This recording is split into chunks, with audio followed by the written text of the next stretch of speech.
कभी सत्यम शिवम सुंदरम, तो कभी पंजाब सिंध गुजरात मराठा द्राविड़ उत्कल बंगा है। वो देश जो हर ठुकराए हुए की शरण स्थली बन जाता है और जो 7 समुद्र पार परदेशियों को भी अपने ब्रदर एंड सिस्टर्स कह के बुलाता है। यही प्रेम की पावन भूमि भारतवर्ष कहलाता है, भारतवर्ष कहलाता है। मैं अभिनव पांडे आज आप सभी के समक्ष देशभक्ति के ऊपर कुछ कहने जा रहा हूँ। आजादी को हमसे बेहतर वो समझ सकता है जिसने कभी गुलामी की हो। हम सब बहुत सौभाग्यशाली हैं कि हमारा जन्म भारत जैसे स्वतंत्र देश में हुआ। यूं तो आजादी की लौ 1857 में ही जल चुकी थी, जिसने मसाल बनकर 1947 में हमारे देश को आजादी दिलाई थी। आजादी से पहले देशभक्ति के मायने हमारे लिए कुछ और हुआ करते थे, लेकिन आजादी के बाद देशभक्ति के मायने हमारे लिए कुछ और हुआ करते हैं। मैं प्राचीन, मध्यकालीन और वर्तमान भारत के उदाहरण से स्पष्ट करना चाहूंगा कि जब हम फिरंगियों के फेरे में फंस जाया करते थे तो मेरा रंग बसंती चोले की एक आवाज से लोगों के ढेर इकट्ठा हो जाया करते थे और उनके वंदे मातरम भारत माता की जय की पुकार से अंग्रेजी शासकों की जड़ें हिल जाया करती थी। फिर उसके बाद सन 61, 62 और 71 के युद्धों में अपने सुहाग को गंवा लेने वाली औरतें जब घर के हालात ऐसे हो जाया करते थे कि प्यार भी भरपूर गया, मांग का सिंदूर गया, प्यार भी भरपूर गया, मांग का सिंदूर गया, छोटे नौनिहाल बच्चों की लमोटियां चली गई, प्यारी प्यारी बेटियों की चोटियां चली गई, बाप की कमाई गई, भाई की पढ़ाई गई, एक विस्फोट ऐसा हुआ कि पता ही नहीं चला जिस्म की कितनी बोटियां चली गई। इतना हो जाने के बावजूद भी धन्य है भारत की वो देशभक्त माताएं जिन्होंने अपने बेटे को सरहद पर दुश्मन की धज्जियां उड़ाने के लिए भेज दिया और खत लिखकर भेजा करती थी कि अम्मा ने लिखा है खत बड़े ही चाव से, कि अम्मा ने लिखा है खत बड़े ही चाव से, मेरे बेटे तू ना घबरा जाना दुश्मन की दाव से, 1 इंच पीछे ना हटना, भले ही इंच इंच कट जाना, भले ही इंच इंच कट जाना। तब देश बलिदान मांगता था, तब देश मर मिट जाने को कहता था, फांसी पर चढ़ जाने को कहता था, लेकिन मेरे विचार से आज ना देश हमसे बलिदान मांगता है, ना मर मिट जाने को कहता है। मेरे विचार से आज सच्चा देशभक्त वही है जो अपना काम पूरी ईमानदारी और निष्ठा से करे। मैं नहीं मानता व्हाट्सएप, फेसबुक, इंस्टाग्राम की डीपीओ को 3 रंग में रंगना ही देशभक्ति है। मैं नहीं मानता कि जन गण मन के 52 सेकंड खड़े हो जाना ही देशभक्ति है। मैं नहीं मानता कि भारत माता की जय, वंदे मातरम के नारे लगाना ही केवल देशभक्ति है। आप लोगों में से कुछ लोग सोच रहे होंगे कि साल के 2 दिन हाथों में तिरंगा लेके खड़े हो जाना ही देशभक्ति है, तो मैं आपसे पूछना चाहूंगा कि वो बच्चा जो नंगे पांव में पेड़ की छांव में फुटपाथ पर तिरंगा बेच रहा होता है, तो क्या आप उसे उसकी देशभक्ति कहेंगे? ये उसकी देशभक्ति नहीं, उसके पेट के भूख की वो शक्ति है जिसने आज उसे यह काम करने पर मजबूर किया है। मेरे विचार से न वो मस्जिद को जानता है, न वो शिवालयों को जानता है, न वो मस्जिद को जानता है, न वो शिवालयों को जानता है। जो पेट का भूखा होता है साहब, वो भोजन के निवालों को जानता है, वो भोजन के निवालों को जानता है।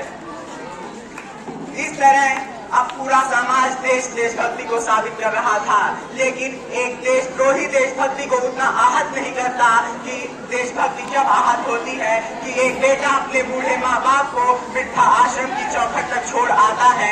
कहर उठती है वो देशभक्ति जब मुसीबत में फंसे लोगों को बचाने के बजाय हम सेल्फी लेकर अपनी लाइफ जुटाने में लगे रहते हैं। शर्मा जाती है वो देशभक्ति जब 15 अगस्त 26 जनवरी के दूसरे दिन बाद जमीन पे गिरे हुए तिरंगे के उस टुकड़े को उठाने से हम कतराते हैं। मजदूर को मजदूर समझिए, मजबूर नहीं। गरीब को काम दीजिए, दान नहीं। अगर दान देने का शौक है तो जीते जी रक्तदान दीजिए और मरने के बाद किसी को अंगदान देकर मरते मरते जीवन दान दीजिए। यही है सच्ची राष्ट्रभक्ति, यही है सच्चा राष्ट्रप्रेम। मेरे विचार से न ये सरकार मेरी है, न ये रब मेरा है, न ये सरकार मेरी है, न ये रब मेरा है, न ये बड़ा सा नाम मेरा है। बस इतनी सी बात का गुरूर है मुझे, मैं भारत का हूँ और ये भारत मेरा है। आज मुझे अपने समाज में एक और बुराई पनपती हुई दिखाई देती है। कहा जाता है भारत दुनिया का सबसे सबसे बड़ा लोकतंत्र है, जहाँ हिंदू मुस्लिम सिख ईसाई पैदा होते हैं, लेकिन बदकिस्मती से शायद आज इंसान पैदा नहीं होते। मेरे विचार से न हिंदू की जरूरत है न मुसलमान की जरूरत है, न हिंदू की जरूरत है न मुसलमान की जरूरत है। एक राष्ट्र निर्माण के लिए केवल अच्छे इंसान की जरूरत है, अच्छे इंसान की जरूरत है। जरा सोच के देखिए, ये पेड़ पौधे शाखाएं भी परेशान हो जाएं अगर परिंदे भी हिंदू और मुसलमान हो जाएं। हमारी यूनिटी कुछ इस तरह है कि यहाँ मंदिर में दाना चूक कर चिड़िया मस्जिद में पानी पीती है। यहाँ पे बुद्ध के बलिदान और बुद्ध के ज्ञान और ईसा मसीह के बलिदानों की गाथा होती है। फिर क्यों हो गए हम यूं जुदा कि जोड़ने की बात होती है, जोड़ने की बात होती है। मैंने सुना है कि यहाँ पे राधा रानी की चूनर कोई सलमा बेगम सीती है।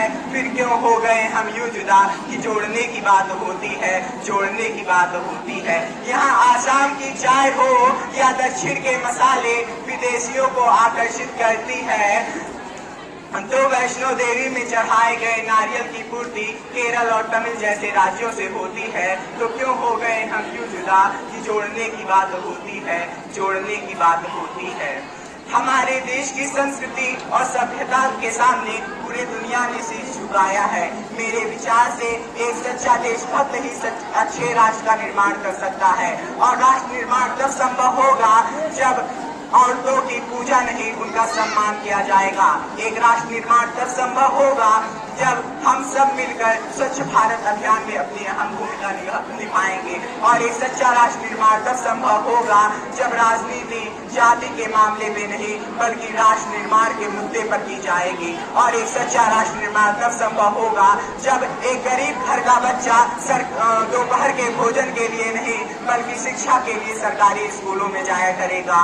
आज मैं यहाँ से हर एक वीर जवान को और इस देश की पुलिस को, शिक्षकों को सैल्यूट करना चाहूँगा, जो अपना काम पूरे प्रेम और निष्ठा से करते हैं।